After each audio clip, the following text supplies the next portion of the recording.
नमस्कार दोस्तों, आपका स्वागत है हमारे YouTube channel teaching exam overload में। दोस्तों, आज के सेशन के अंतर्गत आपकी जो सीटेट जुलाई 2024 की क्लासेस लगातार चल रही हैं, उसमें आज हमारी SST की नेक्स्ट क्लास है, जिसमें आज हम क्लास 6 NCERT हिस्ट्री के चैप्टर नंबर 8 को पढ़ेंगे, जिसका नाम है खुशहाल गाँव और समृद्ध शहर। तो आज का हमारा टॉपिक क्या है? खुशहाल गाँव और समृद्ध शहर, जो कि क्लास 6 हिस्ट्री का चैप्टर नंबर 8 है।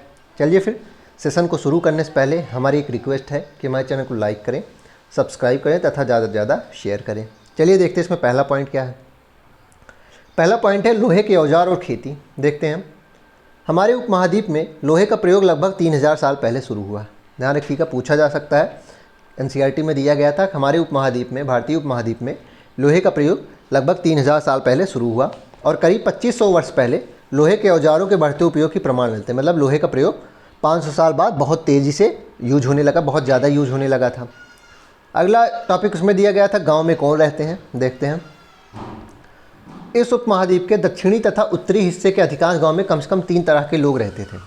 तमिल क्षेत्र में बड़े भूस्वामियों को बिल्लला, साधारण हलवाओं को उड़वार और भूमिहीन मजदूर दास को कड़ेसियार और अधिमई कहा जाता था। बहुत इंपॉर्टेंट है, इससे बहुत बार प्रश्न, क्या हर बार प्रश्न बन जाता है कि अधिकांश गाँव में कम से कम 3 तरह के लोग तो रहते ही थे। तमिल क्षेत्र में 3 तरह के लोग कौन कौन से हो जाएंगे? बड़े भूस्वामी जिनके पास ज़्यादा खेत होता था, विल्लला कहा जाता था। जो साधारण हलवा होते थे उनको उड़वार कहा जाता था। और जो भूमिहीन मजदूर और दास होते थे उन्हें कड़ेसियार और अधिमई कहा जाता था। भूमिहीन मजदूर को कड़ेसियार और दास को अधिमई कहा जाता था। इंपॉर्टेंट है, नोट कर लीजिएगा। देश के उत्तरी हिस्से में गाँव का प्रधान व्यक्ति ग्राम भोजक कहलाता था। और देश के उत्तरी हिस्से में गाँव का जो प्रधान व्यक्ति था वो ग्राम भोजक कहलाता था। अक्सर एक ही परिवार के लोग इस पद पर कई पीढ़ियों तक बने रहते थे। मतलब पद वंशानुगत था ग्राम भोजक का। ग्राम भोजक के पद पर आमतौर पर गांव का सबसे बड़ा भूस्वामी होता था और इस पद पे आमतौर पे गांव का जो सबसे बड़ा, जिसके पास सबसे ज़्यादा ज़मीन होती थी, वही ग्राम भोजक बनता था, जो गाँव का प्रधान बनता था। इसके अतिरिक्त प्रभावशाली होने के कारण प्रायः राजा भी कर वसूलने का काम इन्हें सौंप देते थे। और चूँकि ये प्रभावशाली होते थे इसलिए राजा भी कर वसूलने का काम इन्हें ही दे देते थे। ये न्यायाधीश का भी काम करते थे और कभी कभी पुलिस का भी काम करते थे। तो ये कभी कभी न्यायाधीश का और कभी कभी पुलिस का भी काम करते थे। आगे देखते हैं, ग्राम भोजकों के अलावा अन्य स्वतंत्र कृषक भी होते थे जिन्हें गृहपति कहा जाता था। जो स्वतंत्र किसान होते थे उन्हें गृहपति कहा जाता था। इनमें ज़्यादातर छोटे किसान ही होते थे। और इसके अतिरिक्त कुछ ऐसे स्त्री पुरुष थे जिनके पास अपनी ज़मीन नहीं होती थी। इनमें दास और कर्मकार आते थे जिन्हें दूसरों की ज़मीन पर काम करके अपनी जीविका चलानी पड़ती थी। तो मतलब इसमें क्या इंपॉर्टेंट है, गांव का प्रधान व्यक्ति उत्तरी भारत में ग्राम भोजक कहा जाता था। दक्षिण भारत में बड़े भूस्वामी को विल्लला, साधारण हलवाओं को उड़वार, भूमिहीन मजदूर को कड़ेसियार और दास को अधिमई कहा जाता था। और गृहपति किसे कहते थे? जो छोटे स्वतंत्र किसान होते थे उन्हें गृहपति कहा जाता था। आगे देखते हैं, प्राचीनतम तमिल रचनाएँ देख लेते हैं। तमिल की प्राचीनतम रचनाओं को संगम साहित्य कहते हैं। तमिल की जो प्राचीनतम रचनाएँ हैं उन्हें संगम साहित्य कहा जाता है। इनकी रचना करीब 2300 साल पहले हुई। इनकी रचना करीब 2300 साल पहले हुई है। इन्हें संगम इसलिए कहा जाता है, इन्हें संगम साहित्य इसलिए कहा जाता है क्योंकि मदुरै के कवियों के सम्मेलनों में इनका संकलन किया गया। तो कवियों का जो सम्मेलन था, कई कवि आए थे, इसलिए इसे संगम साहित्य के नाम से जाना जाता है। गाँव में रहने वाले को जिन तमिल नामों का उल्लेख यहाँ किया गया है वे संगम साहित्य में पाए जाते हैं। तो जो अभी आप वेल्लला, उड़वार, कड़ेसियार और अधिमई पढ़े हैं उनका उल्लेख इसमें ही दिया गया है। आगे देखते हैं, जातक कथाएँ क्या हैं। ये बहुत बार प्रश्न बना है। ये वो कहानियाँ हैं जो आम लोगों के प्रचलित थी। बौद्ध भिक्षुओं ने इनका संकलन किया। यहाँ एक जातक कथा थी दी गई है जिसमें यह बताया गया है कि एक निर्धन किस तरह धीरे धीरे धनी बनता है। तो जातक कथा के बारे में प्रश्न कैसे बनता है? जातक कथा है, जैन धर्म के भिक्षुओं ने इसका संकलन किया है और आम लोगों ने लिखा है, या फिर आम लोगों ने लिखा है और जैन भिक्षुओं ने संकलन किया, ऐसे प्रश्न बनता है। तो इसमें आम लोगों के बीच में प्रचलित थी, लिखा इस केवल भिक्षुओं ने लिखा है, इसका संकलन ही केवल भिक्षुओं ने किया है, ध्यान रखिएगा। और यह प्रचलित आम लोगों के बीच थी। तो जातक कथाएं और बौद्ध भिक्षु ने ही इसको लिखा था। वलयकूप क्या होते थे? महाजनपद काल में गुसलखाने, नाली, कूड़ेदान के लिए प्रयुक्त होते थे। तो वलयकूप जो होते थे महाजनपद काल में, प्रश्न एक बार बन चुका है, गुसलखाने, नाली व कूड़ेदान के लिए प्रयुक्त होते थे। आगे देख लेते हैं, बेरीगाचा, भरूच का यूनानी नाम जो है उसकी कहानी देख लेते हैं। भरूच कहाँ है? अभी गुजरात में पड़ता है भरूच, और ये बेरीगाचा उसका यूनानी नाम है। बेरीगाचा भरूच का यूनानी नाम है। भरूच क्या है? एक पत्तन है। बेरीगाचा में शराब, तांबा, टिन, शीशा, मूंगा, पुखराज, कपड़े, सोने और चांदी के सिक्के का आयात होता था। तो बेरीगाचा में शराब, तांबा, टिन, शीशा, मूंगा, पुखराज, कपड़े, सोने और चांदी का आयात होता था। हिमालय की जड़ी बूटियाँ, हाथी दांत, गोमेद, कार्नेलियल पत्थर, सूती कपड़ा, रेशम तथा इत्र यहाँ से निर्यात किए जाते। तो इतनी चीज़ें यहाँ से निर्यात की जाती थी। राजा के लिए व्यापारी विशेष उपहार लाते थे। इनमें चांदी के बर्तन, गायक, किशोरी, सुंदर औरत, अच्छी शराब तथा उत्कृष्ट महीन कपड़े भी शामिल होते थे। आगे देखते हैं आहत सिक्के क्या होता है। आहत सिक्के सामान्यतः आयताकार और कभी कभी वर्गाकार या गोल होते थे। ये या तो धातु की चादर को काटकर या धातु के चपटे गोलिकाओं से बनाए जाते थे। इन सिक्कों पर कुछ लिखा नहीं होता था, बल्कि इन पर कुछ चिन्ह ठप्पे से बनाए जाते थे, मतलब प्रेशर से ठोक दिया जाता था तो वो आहत हो जाते थे और चिन्ह बन जाता था, इसलिए इन्हें आहत सिक्के कहा गया। ये सिक्के उपमहाद्वीप के लगभग अधिकांश भागों में ही पाए गए हैं, मतलब हमारे उपमहाद्वीप के अधिकांश भागों में ये पाए जाते थे और ईसा की आरंभिक सदियों तक चले और ईसा की आरंभिक सदियों तक ये चले हैं। मथुरा के बारे में देख लेते हैं। मथुरा के बारे में कुछ पॉइंट दिए गए थे। बेहतरीन मूर्तियों का केंद्र था। कुषाणु की दूसरी राजधानी थी, पहली क्या थी? पेशावर थी। ध्यान रखिएगा, पहली कुषाणु की राजधानी क्या थी? पेशावर थी, दूसरी मथुरा थी।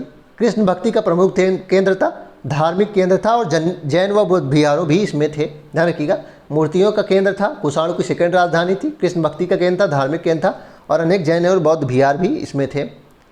उत्तरी काले चमकीले पात्र देख लेते हैं, NBPW जिसे कहा गया है, नॉर्थ ब्लैक और पॉलिश्ड पात्र को कहा गया है। ये कठोर चाक निर्मित धातु की तरह दिखने वाले तथा चमकदार काली सतह वाले पात्र थे। इसे बनाने के लिए कुम्हार मिट्टी के बर्तनों को भट्ठों पर उच्च तापमान पर रखते थे, जिसके परिणाम स्वरूप इन बर्तनों की बाहरी सतह पूरी काली हो जाती थी और इन पर एक पतली काली लेप कभी कभी लगाई जाती थी, जो इस बर्तन को और चमक प्रदान करती थी। ये ज़्यादातर उपमहाद्वीप के उत्तरी भाग में मिले, इसलिए इन्हें उत्तरी काले पत्थर कहा गया है, चमकदार। अगला देख लेते हैं। अगला पॉइंट था, उत्तर में वाराणसी तथा दक्षिण में मदुरै कपड़ा उत्पादन के प्रमुख केंद्र थे। तो अगला पॉइंट क्या है? उत्तर में वाराणसी तथा दक्षिण में मदुरै कपड़ा उत्पादन के प्रमुख केंद्र थे। श्रेणी क्या थी? प्राचीन भारत में शिल्पकार व व्यापारियों के संघ थी। श्रेणी क्या थी? प्राचीन भारत में शिल्पकार व व्यापारियों के संघ थी। ये बैंकों के रूप में भी काम करती थी और ये बैंकों के रूप में काम करती थी। अरिकामेडू देख लेते हैं, उसके बाद हमारा लगभग चैप्टर समाप्त होने वाला है।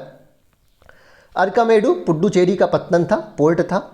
लगभग 2200 से 1900 साल पहले अरिकामेडू एक पत्तन था। यहाँ दूर दूर से आए जहाज़ों से सामान उतारे जाते थे।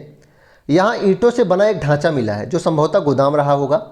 यहाँ भूमध्य सागरीय क्षेत्र के एम्फोरा जैसे पात्र मिले हैं। प्रश्न बनेगा, एम्फोरा जैसे पात्र जो मिले हैं वो कहाँ मिले हैं? अरिकामेडू में मिले हैं। पुडुचेरी का पत्तन था और ये भूमध्य सागरीय क्षेत्र के पात्र थे। इनमें शराब या तेल जैसे तरल पदार्थ रखने जा सकते थे। इनमें दोनों तरफ पकड़ने के लिए हत्थे लगे होते थे, मतलब ये कुछ ऐसा होता था, ये देखिए ये, और इधर ये हत्थे, इधर ये हत्थे, तो ऐसे पात्र होते थे।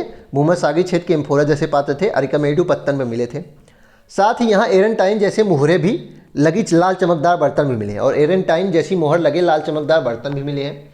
इन्हें इटली के एक शहर के नाम पर एरेंटाइन पात्र के नाम से जाना जाता था और इटली के शहर में ये मिलता था, इसलिए यहाँ ऐसा माना जाता था कि यहाँ व्यापार बहुत दूर दूर से होता था।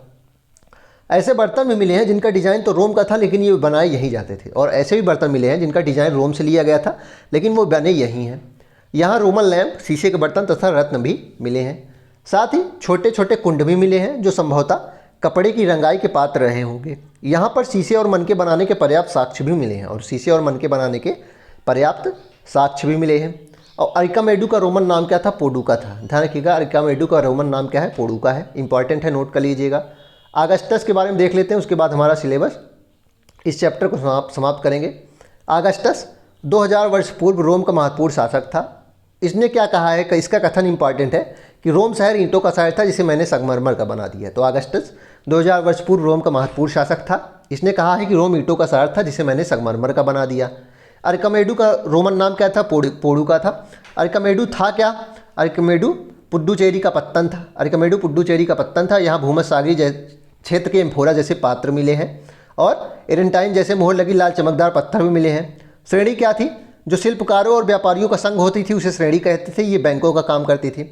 और उत्तर में वाराणसी तथा दक्षिण में मथुरा कपड़ा उत्पादन के प्रमुख केंद्र थे। अगला इंपॉर्टेंट पॉइंट कि मथुरा मूर्तियों बनाने के केंद्र था, कुषाणु की सेकंड राजधानी थी, कृष्ण भक्ति का केंद्र था, धार्मिक केंद्र था और बौद्ध और जैन विहार भी मिले हैं। आगे इसमें इंपॉर्टेंट एक क्या था? वेरीगाचा क्या था? भरूच गुजरात का यूनानी पत्तन था। इसमें बताई गई निम्न चीज़ें आती थी इसमें। वलयकूप गुसलखाने, नाली व कूड़ेदान के लिए प्रयुक्त होते थे। जातक कथाएं जो आम लोगों के बीच में प्रचलित थी और बौद्ध भिक्षुओं ने केवल इसका संकलन किया है। आगे इसमें दिया गया था क्या? आगे ग्राम भोजक क्या होता था? उत्तरी भाग में गांव का प्रधान ग्राम भोजक कहलाता था और बड़े भूस्वामियों को तमिल क्षेत्र में वेल्लला कहा जाता था। साधारण हलवाओं को उड़वार, भूमिहीन मजदूर को कड़ेसियार और अदिमई कहा जाता था। चलिए फिर इसी के साथ आज के सेशन को हम समाप्त करते हैं। आशा करता हूँ कि आपके ये सेशन पसंद आया होगा। अगर आप इसी तरह के अन्य क्लासेस भी देखना चाहते हैं तो हमारे यूट्यूब चैनल को लाइक करें, सब्सक्राइब करें तथा ज़्यादा से ज़्यादा शेयर करें। साथ ही अगर आप इसकी PDF प्राप्त करना चाहते हैं तो हमारे टेलीग्राम चैनल का लिंक डिस्क्रिप्शन बॉक्स में है, आप उसको ज्वाइन कर लीजिए, आपको सारी PDF वहीं मिलेंगी। चलिए फिर, धन्यवाद।